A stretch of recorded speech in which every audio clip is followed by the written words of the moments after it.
Focused and fearless, here's everything you need to know this rush hour of March 9, 2020, Monday. I'm Danny Laurel.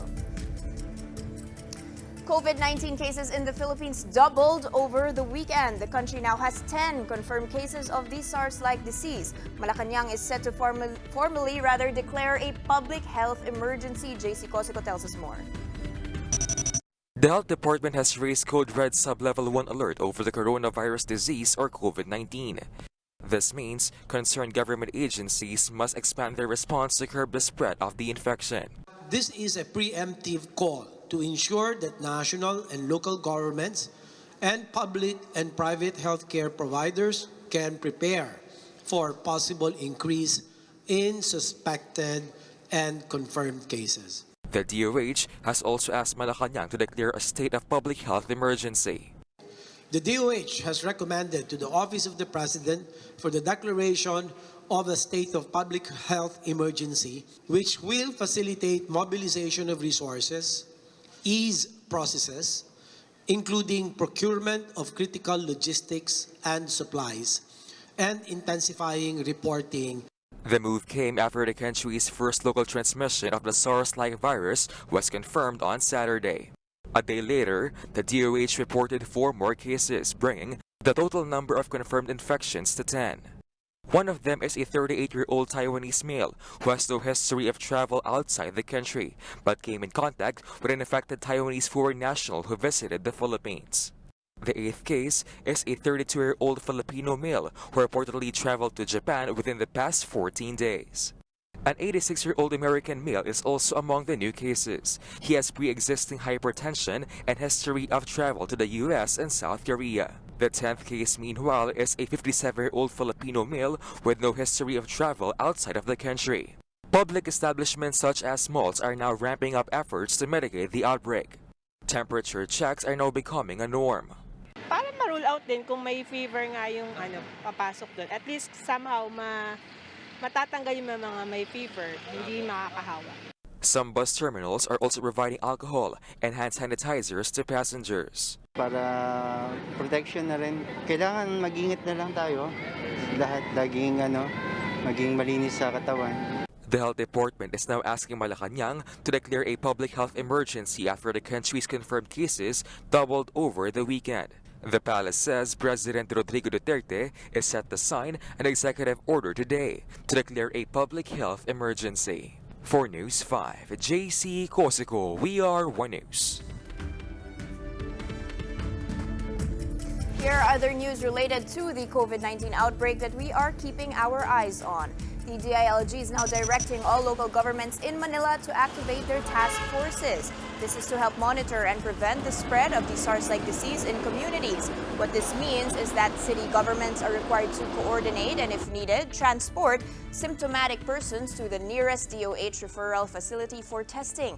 Meanwhile, the DILG also urges barangays to prepare their response team and help monitor residents in their area. So far, some 60% of local communities have put up their own response teams.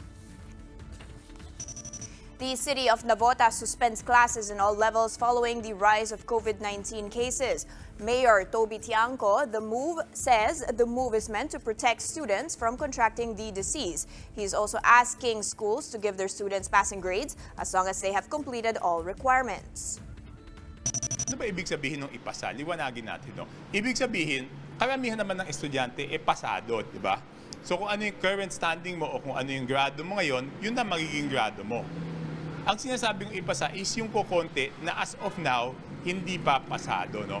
Para wala ng final exams. And the government finally flies back home some 163 Filipinos who were stranded in Macau after the Philippines banned all travels to the East Asian city. The repatriates include 130 adults, 5 children, and 28 OFWs. They were asked to undergo a 2-week self-quarantine upon arrival. They're also urged to inform village officials if they develop flu-like symptoms.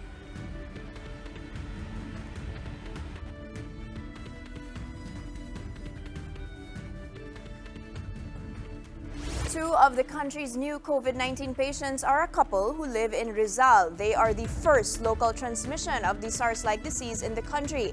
Their family members have been placed under a 2-week quarantine at home. Here's the rest of that story. The health department on Saturday revealed that one of the cases, a 62-year-old man who frequented a mosque in Green Hills, San Juan, had infected his wife. This is the first case of COVID-19 that has been locally transmitted in the country. Family members of the couple have been placed under a 2-week home quarantine.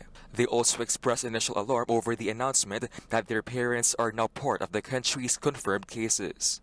Cainta Mayor Kit Nieto took to Facebook to discuss steps that the local government has been making to prevent the spread of the virus in the community. He also shared screenshots of a post from his wife Ellen Nieto, who is also president of the Philinvest East Homeowner Association, detailing the man's area of residence. Bothered lang because maybe parang nakakagulat kasi yung maging reaction ng tao. But just the same, we thought that the general welfare of the people is paramount and there is really nothing malicious.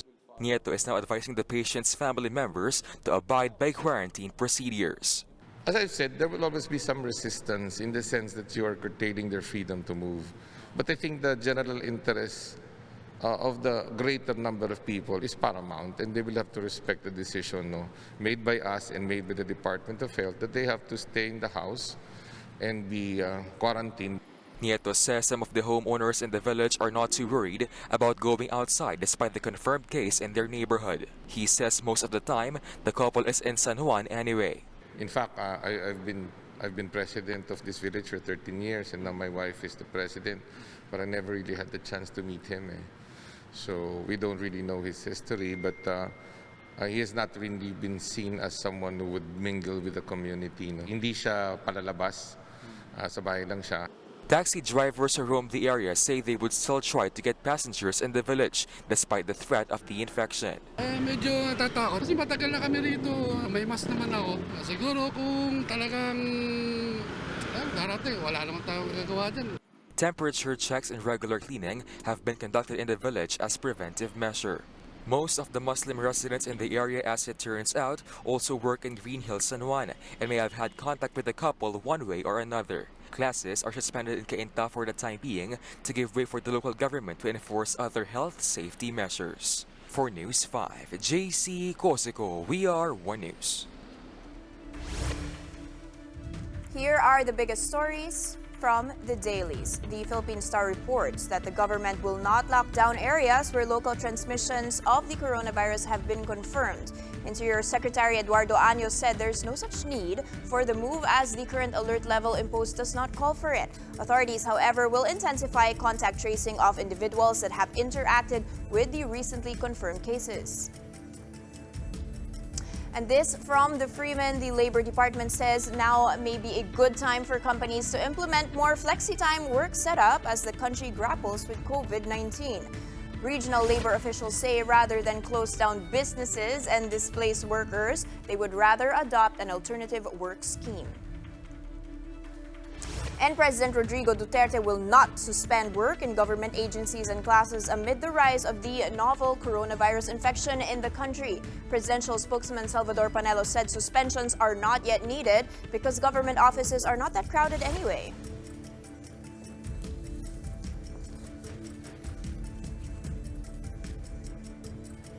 Time now for some quick fire around the nation.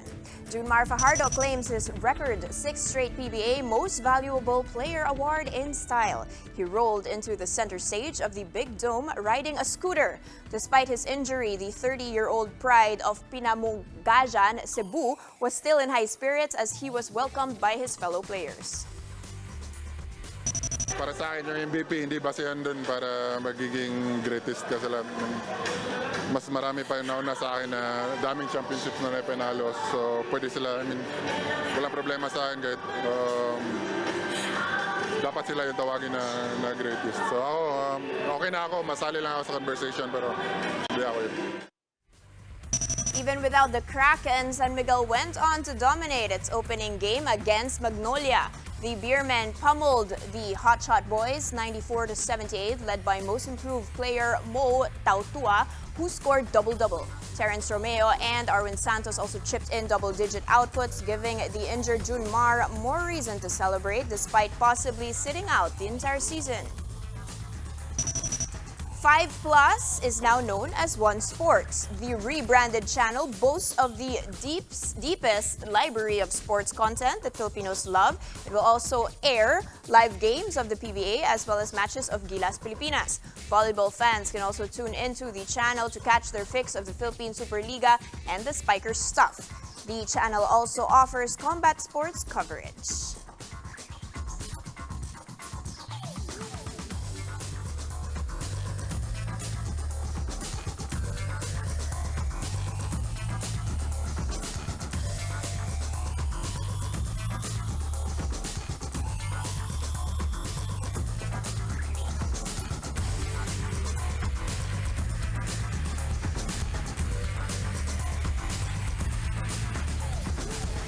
Researchers at Google use deep reinforcement algorithms to teach this four-legged robot how to walk. Let's watch this.